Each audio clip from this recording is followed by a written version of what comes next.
Vegetables ఉన్నాయి లోపల. పిల్లలకు పదజాలం పెరగాలి, వాటి పేర్లు తెలవాలి, వాటి గుర్తింపు తెలవాలంటే ఒక చిన్న యాక్టివిటీ చేయాలి మనం. యాక్టివిటీ ఏం లేదు మేడం, ఈ గుళ్ళను ఇట్లా నెత్తి మీద పెట్టుకొని పోవాలి మనం. పోయి పండ్లు పండ్లు కూరగాయలు కూరగాయలు కూరగాయలు అనుకుంటావా, పోయిన తర్వాత ఇందులో నుంచి ఒకటి తీయండి అని చెప్పాలి. మేడం మేడం ఇందులో నుంచి ఒకటి తీయండి, మీకు ఏది ఇష్టం ఉంటే అది తీసుకోండి, ఏదో ఒకటి తీసుకోండి.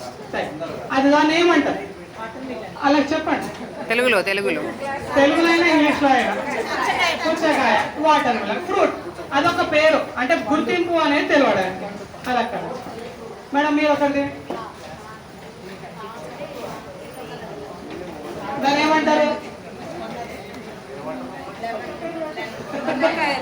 లెమన్, నిమ్మకాయ. కలర్ చూసి సైజ్ చూసి కూడా అని చెప్పచ్చు. మేడం మీరు ఒకటి. మేడం అదేంటి? జామకాయ, గువ్వ, క్యాబేజీ మేడం.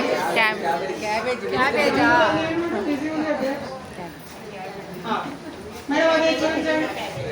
గ్రేప్స్, గ్రేప్స్ కాకపోతే గ్రీన్ కలర్ గ్రేప్స్. ఇదేంటి మేడం? Pineapple, pineapple. ఈ విధంగా పిల్లలకు యాక్టివిటీ చేసుకుంటూ వాళ్ళకు ఈ పేరు గుర్తింపు చేయొచ్చు. రెండు వస్తాయి, ధ్వని గుర్తింపు వస్తుంది, దీన్ని గుర్తించడం కావాల్సింది అదే కాన్సెప్ట్.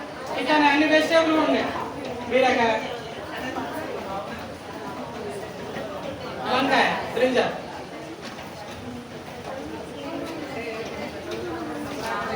స్ట్రాబెర్రీ, క్యారెట్, ముల్లంగి, బనానా. బనానా వచ్చింది, ఇష్టమైంది అందరికి ఇష్టం. ఈ విధంగా మనం పిల్లలకు కూరగాయలైన పాఠం నేర్పచ్చు, పళ్ళు అనే పాఠం నేర్పచ్చు. యాక్టివిటీ చేసేవాడు మంచిగా ఊరంతా తిరిగి వస్తారు. ఈ విధంగా మనం పిల్లలకు, మీరు ఎవరైనా చేస్తారా మేడం? యాక్టివిటీ చేస్తారా మేడం? ఎలాగో ఇంట్లో మాట్లాడని, అది ఇక్కడైనా మాట్లాడండి, నేనే మాట్లాడండి.